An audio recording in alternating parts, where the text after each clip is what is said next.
You should be ashamed of yourself. You clicked on another card trick tutorial. Go outside. Do something physical. Hoo-ya, hoo-ya, hoo-ya, hoo. Anyways, here's the card trick. We have a deck of playing cards that is summarily shuffled. And here we hand it to the participant and instruct them to cut the cards themselves. Of course, the participant does that, and you make sure to sanitize the deck as best you can. At this point, you offer the participant for them to deal themselves a hand of 5-card poker. In this case, we're assuming that they know how to count to 5. The participant is then instructed, much like in 5-card poker, to look through their hand and discard cards that they don't want. So in this case, let's say they discard these 4, they could then pick up another 4, replenishing their hand, and now they're instructed to think of one of the cards in their hand. And of course, despite the fairness of this procedure, the magician is able to determine the card they're thinking of each and every single time. You might be telling yourself, that's impossible. The conditions were very fair. Believe it or not, this is a self-working card trick. It pretty much works itself, and all you need to do is just be there. Just like with me in bed. Hoo-ya, hoo-ya, hoo. Of course, I urge you to check out the PigCake Magic Academy linked below. You have access to over 1,400 videos going over card stuff, coin stuff, and I'm uploading content each and every single week. You could also check out my brand new book, The View from Down Here. It's available also in the link in the description section below. It has a nice assortment of tricks that I'm sure will strike your fancy. And the trick is relatively simple. All we need to do is we take the top 10 cards of the deck and make sure that there's only one card that is a court card in the entirety of this lot. Also, you want to make sure that these don't have any aces, and it's just exclusively numerical cards of different values and colors. You're going to take this card, in this case we're going to be using the King of Diamonds, and place it within the top 5, and this goes on top of the deck. Now you're going to give the deck any false shuffle that keeps those top 10 cards in order on top of the deck. In this case, I'm just doing an overhand shuffle where I'm shuffling the bottom cards and then placing them back on the bottom. And now we're going to hand the deck to the participant, and we're going to guide them through the JOC false cut. This is a very simple false cut typically done by you, where you cut a packet of cards to the table, cut another packet of cards to the table,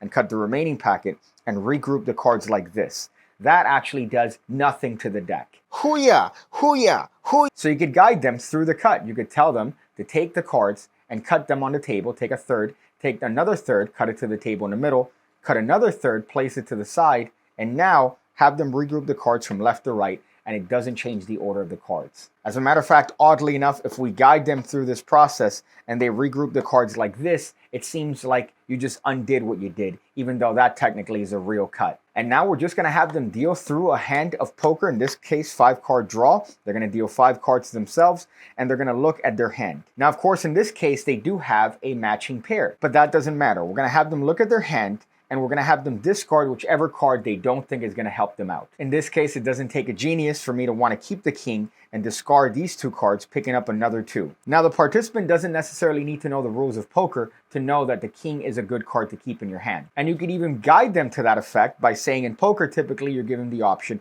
to discard a number of cards from your hand. Obviously, you want to keep the good cards, but you want to get rid of the bad ones. So if you want to do that right now, go ahead. And now the participant takes out 2 cards that they don't like. They replenish their hand, again, much like the rules of poker. And here you're going to have them think of a card in the hand. Now, the way that we ensure that they think, in this case, of the king is going to be by telling them to think of a card that stands out. You don't want them to forget the card, so you want them to think of one that's going to stand out. And in this case, the king is the only one that stands out in this case, as it's the only court card. So the line would go as follows. I want you to think of one of those cards in your hand. You could be thinking of any one of those, but to make sure that you don't forget it, make it one that stands out. Is there one that stands out among the rest? Of course, the participant is going to answer positively, and then you know that they're thinking of the King of Diamonds. At this point, they could close up the hand, they could put it back in the deck, they could shuffle the deck, and here you're going to reiterate what just took place. And here's my favorite part of the trick, because you're going to lie to them profusely. You tell them you haven't touched the cards. They've been in your hands, you shuffled them, you mixed them, you could have thought of any card in your hand,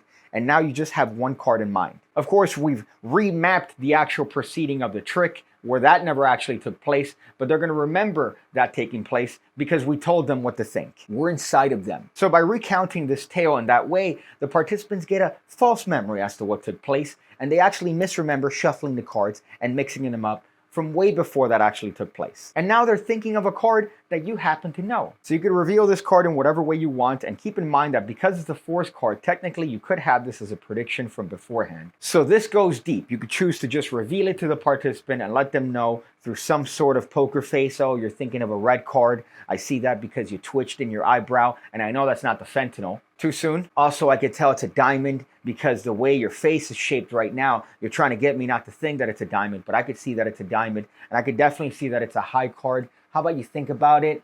Stop thinking about that. I don't know why you're thinking of me naked in a tool belt, but you're thinking of the King of Diamonds. And of course, you have a miracle at your fingertips. But that's the trick. It's a fun one, I would guess. Very easy to do, self-working, and you have a thought of card with the participant shuffling the deck. Some advice at the end of the video. My camera is giving me a low battery warning, which means that I didn't sufficiently charge it before we actually started this video. So my advice is to charge your equipment before you use them, so you don't have to rush through the end. I think I could have given you more advice on the actual trick itself, but instead now I'm relegated to waiting for the camera to charge and giving you advice at the end of the video because I have to give this to you before the actual camera shuts off. So the advice is to charge your equipment before it completely turns. I see you again, when I see you again, when I see you again, when I see you again, when I see you again, when I see you again,